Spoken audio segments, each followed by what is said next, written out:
ये जो इस संसार सिंधु में ये जो अग्नि की तरंगें उठ रही हैं, इससे भयभीत होना चाहिए। यही डर ही डरप हरिवंश हित। अब आप पूछो भाई डर कर क्या करें, कहां छिप कर बैठ जाएं? आप कह रहे हैं कि इस भय से भयभीत होइए, फिर भयभीत होकर करें क्या? तो बड़ा सुंदर शब्द गोस्वामी जी मानस में कहते हैं। भगवान अवधवासियों से बात कर रहे हैं। भगवान कह रहे हैं अनारंभ, पहले अपनी ओर से संसार का कोई आरंभ ना करिए, अपनी ओर से कोई नया संकल्प मत करिए। जो भी आपसे मैंने कहा ना भाई, ये जो काल है, ये जो विकृति है, इससे भयभीत होना चाहिए। एक छोटा सा छिद्र बड़े जहाज को डुबा देता है, इससे डरना ही चाहिए। अगली बात यह, डर कर करें क्या? तो अनारंभ हो जाइए। अनारंभ अर्थात अपनी ओर से संसार का कोई संकल्प मत करिए, संसार का कोई संकल्प ना हो। आपका संकल्प पवित्र हो, आपके संकल्प की जो गति हो, आपके संकल्प की जो दिशा हो, वो भगवान की ओर होनी चाहिए। इसी को वेदों की ऋचाएं कह रही हैं, तन्मे मनः शिव संकल्पमस्तु, मेरा संकल्प पवित्र हो। स्वामी जी शरणानंद जी महाराज अपनी वाणी में एक बड़ी प्यारी बात कहते हैं कि भगवान से अतिरिक्त जो कुछ है, भगवान से अतिरिक्त जो कुछ है, बोले उसकी स्वीकृति नहीं होनी चाहिए आपके जीवन में। वो भले आता रहे, प्रारब्ध से आता रहे, आएगा, लेकिन उसकी स्वीकृति ना हो आपके जीवन में। कह रहे प्रियतम से अतिरिक्त किसी भी वस्तु की स्वीकृति, बोले ये प्रेम का, ये भाव का व्यभिचार है, ये ना होने पाए। बड़ी गहरी बात है ये।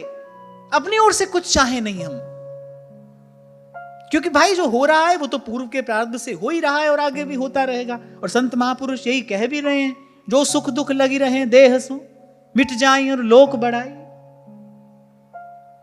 और हमारा मन संकल्प किए बिना रहता नहीं है।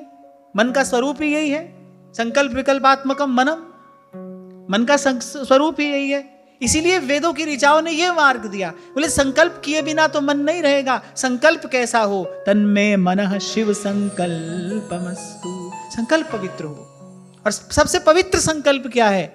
सबसे पवित्र संकल्प क्या है? मेरा कल्याण हो जाए, ये सबसे पवित्र संकल्प है।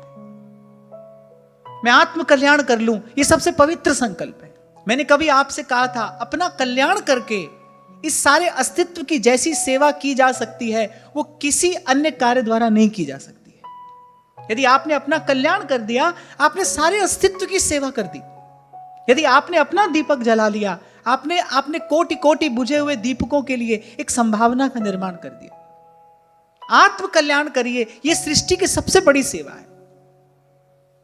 यही सबसे पवित्रतम संकल्प है। बाकी सब इसके बाद। स्वामी रामकृष्ण परमहंस भी यही कहा करते थे, पहले अपना कल्याण कर ले, बाकी सारी बातें गौण हैं। और इसमें बड़ा गंभीर रहस्य है। जब अपना कल्याण हो जाता है, कल्याण अर्थात जब कर्तापन का सर्वथा अभाव हो जाता है, जब परम सत्य का अनुभव हो जाता है, तब कर्ता कोई रहता ही नहीं। कल्याण के बाद कोई कुछ करता नहीं, फिर तो वही करता है जो करता है। जिन जिन महापुरुषों के द्वारा सृष्टि का कल्याण हुआ और हो रहा है, उनसे जाकर पूछो, उनकी वाणी को कान लगाकर, ध्यान लगाकर सुनो, विचारो। वो कह रहे हैं हमने कुछ किया? ना ना। कहो नानक सब तेरी वड्या। उन्होंने तो देख लिया ना भाई, करता एक है, मुंह से भया न होएगा, साहेब करता मोह। और यदि अपना कल्याण किए बिना कल्याण करने निकले, तो उसका परिणाम द्वंद्व है, खेद है और अंत में पतन है।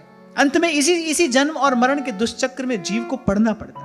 इसलिए मैंने कहा हमारा संकल्प पवित्र हो, और पवित्रतम संकल्प क्या है? कि मैं अपना कल्याण करूं। कोई स्वार्थ के वश होकर, श्री ध्रुवदास जी ने सिद्धांत विचार में ये बात नहीं कही कि तोए बिगानी का परी तू अपनो निबेर।